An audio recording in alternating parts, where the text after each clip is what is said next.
Children making friends, it's really the essence of childhood. And for some children, they're social butterflies. You can put them anywhere and they'll talk to anything, even inanimate objects.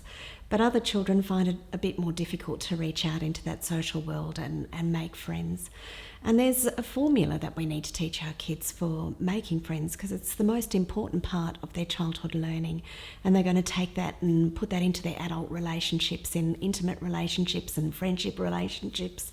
So we need to make sure with our children that they've got adequate skills in their childhood years. So think about it for you. You know, what's a warm, friendly person you know? They might not be your friend, but you'd describe them as being very warm and friendly. What are the attributes that they show in terms of being friendly? Generally, they have a whole exterior that shows the friendliness, which would include a smile.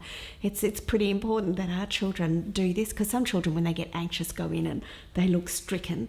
So teaching a child to smile, that other children actually respond well to that. It's right underneath their noses. It's not hard to find.